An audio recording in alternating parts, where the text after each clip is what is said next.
नागपुरातल्या खापरीतील स्वामी विवेकानंद रुग्णालयात हार्ट सेंटरचं उद्घाटन सरसंघचालक डॉक्टर मोहन भागवत यांच्या हस्ते शुक्रवारी करण्यात आलं। यावेळी राज्याचे उपमुख्यमंत्री देवेंद्र फडणवीस देखील उपस्थित होते। आपल्या संबोधनात भागवत यांनी रुग्णालयाच्या सेवेचं कौतुक केलं। कोणतंही काम सेवाभावानं केलं तर समाजही त्यात हातभार लावत असल्याचं भागवत म्हणाले। खापरीतील स्वामी विवेकानंद मिशनला 50 वर्षे पूर्ण झाली आहेत। समाजातील गरीब घटकांना अल्प उपचार सेवा देण्यासाठी हे मिशन सुरू करण्यात आलं होतं। मात्र आज हे मिशन एक मोठं हॉस्पिटल बनलं असून रुग्णांना इथं अत्याधुनिक सुविधा देण्यात येत आहेत। यातच रुग्णालयात हार्ट सेंटर बांधण्यात आलं आहे। याचं उद्घाटन सरसंघचालक डॉक्टर मोहन भागवत यांच्या हस्ते शुक्रवारी करण्यात आलं। या दरम्यान भागवत यांनी मिशनच्या माध्यमातून सुरू केलेल्या कामांची तुलना व्यावसायिक रुग्णालयांशी केली। गरीब रुग्णांना याच सुविधा जर खाजगी रुग्णालयानं दिल्या असत्या तर कितीतरी पैसे कमावले असते। इथं जे काम होतंय ते संवेदनेनं केलं जातं। संवेदना असतील तर समाजही साथ देत असल्याचं भागवत म्हणाले। अभी 250 बेड के हॉस्पिटल का संकल्प हुआ। हॉस्पिटल खड़ा करना, यहाँ हॉस्पिटल का काम खत्म नहीं होता। खड़ा करने के बाद वो चलते रहना पड़ता है। और ऐसी संस्थाओं के बारे में ये होता है कि उत्तम कार्य करने के कारण नाम हो जाता है। वो नाम वैसा ही चलते रहना चाहिए, ऐसा चलना पड़ता है।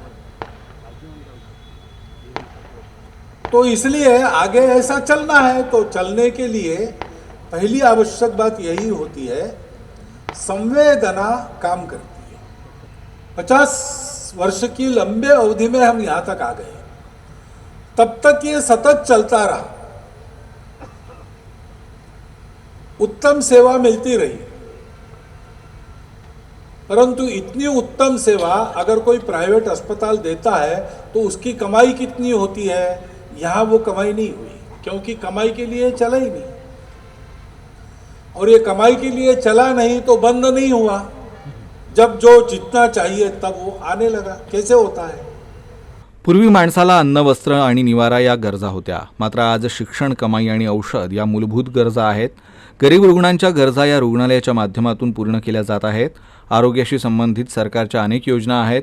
मात्र चांगल्या योजना चांगल्या रीतीने चालवण्यासाठी चांगल्या स्वयंसेवी संस्थांची गरज असल्याचं कार्यक्रमाला उपस्थित उपमुख्यमंत्री देवेंद्र फडणवीस म्हणाले। हम लोग जिस दौर से गुजर रहे हैं, एक समय था कि आज़ादी के बाद हम रोटी, कपड़ा और मकान की बात करते थे और ये कहते थे कि हमारी जो मूलभूत आवश्यकताएं हैं इसमें रोटी, कपड़ा और मकान है। लेकिन उसके साथ साथ आज पढ़ाई, कमाई और दवाई, ये 3 चीज़ें भी हमारी मूलभूत आवश्यकताओं में सम्मिलित हो गई।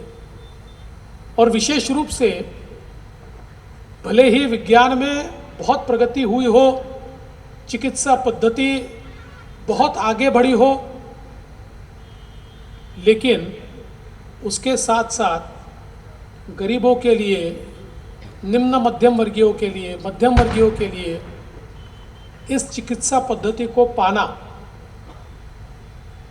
उस चिकित्सा पद्धति को अफोर्ड कर पाना, ये दोनों चीज़ें हमेशा से एक आह्वान के रूप में बनती हुई हमने देखी है। और ऐसे समय जब इस प्रकार की स्वयंसेवी संस्थाएं सामने आती है, जिसको आवश्यकता है, ऐसे हर व्यक्ति को आवश्यक चिकित्सा मिले और उसकी व्यवस्था हम करेंगे, इस प्रकार के भावना से जो संस्थाएं खड़ी होती है, मैं ऐसा मानता हूं कि आज के दौर में उनका महत्व बहुत ज़्यादा है। स्वामी विवेकानंद मेडिकल मिशननं 250 खाटांचं रुग्णालय बांधण्याचं उद्दिष्ट ठेवलं असून त्यासाठी समाजाला मदतीचं आवाहन या कार्यक्रमात मिशनचे अध्यक्ष डॉक्टर दिलीप गुप्ता यांनी केलं। त्यांनी गेल्या 50 वर्षात केलेल्या रुग्णालयाच्या विस्तारीकरणाची आणि समाजाकडून मिळालेल्या मदतीची माहिती दिली। भागवत आणि फडणवीस यांच्यासोबत मिशनचे उपाध्यक्ष पराग सराफ हे देखील व्यासपीठावर उपस्थित होते।